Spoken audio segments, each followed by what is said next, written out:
I'm Apache. But really that's the government's name because they can't say Zithikai in there. They will tell me how awesome they think it is that I've decided to be a part of my culture.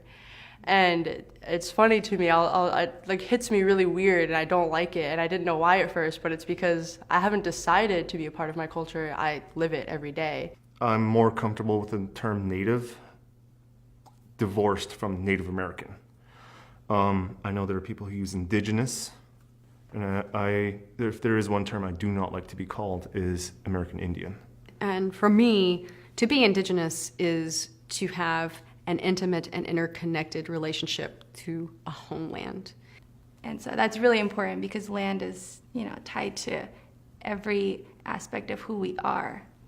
Being Native in a city is almost a daily reminder of your people's erasure, of the fact that people don't even remember that you're here and that you exist.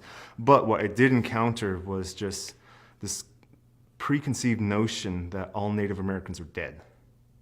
I've had older white men come up to me and say, "Oh man, if this was 40 years ago, I can just do whatever I wanted to you." The cattle outside doing the work and the dog inside the house, those are property. Those are the black folks in America. They're our property to white men. Then the exotic antelope on the wall, or the exotic, that's the native. That's how natives are perceived in America. We're treated like animals. They monitor our blood quantum. We're the only, besides dogs and horses, I don't know of any other animal that they monitor the blood quantum. The way I explain it to people is like, imagine a pizza with different slices and let's say 32 slices. Of the 32 slices, I'm 28 Apache. That's my particular blood quantum. And Native Americans in the US are the only minority group who have to prove their nativeness on an Indian card. It's used to divide Native people against each other because it can be used as a way to say, I am more Native than you, and I was a part of that too. I used my 4/4 to kind of make myself feel better against other people. The one drop rule, meaning that, one drop of black blood makes you black, that was to keep as many people oppressed or, legitimize their oppression as possible. But on the other side, one drop of anything else completely dilutes you as a Native person. So if you're a Native person, you have a one drop of something else, then suddenly you're less Native. So it's the opposite. Traditionally, within Apache society, you go by the mother. And if the mother's recognized as Apache, she has her clan, the children are unquestionably Apache. Not in the American context, not when patriarchy trumps matriarchy. So what does that mean? My sisters are short 1/16 of a degree. What does that mean? Does that mean their pinkies aren't Apache? What does that mean? Being a mixed race person is a whole nother side of it, but that's a very common experience in our tribe. So it's not as if we're unusual in that way. What is unusual is the admixture of black. My grandfather actually doesn't want people, if he hears that somebody from the tribe is coming over, he won't come out of his room because he doesn't want them to know that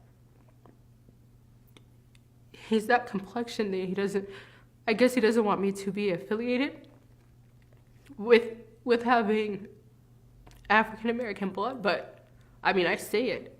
It's not going to change anything. If it were up to the American government, natives wouldn't be around because after a certain time, that blood will dilute. It will go out. And so if there's no native peoples to provide benefits, then we're not obligated to meet these treaty rights. And if we're not obligated to meet these treaty contracts, then the land is available. The resources are available. And I think that essential point about our claim to sovereignty, our claim to land, our claim to a culture, our claim to resources is one that gets lost if we if we don't insist upon the fact that we are nations. And we have taken huge steps to decolonizing, and that proof comes from people being able to have the opportunities to speak their language, to be on their ancestral land. But the thing with decolonization is that it's an ongoing process, just like grieving, just like any loss. As much as possible now, I try to tell people that I have a Native American name, and maybe it doesn't mean anything to you, but it means everything to me.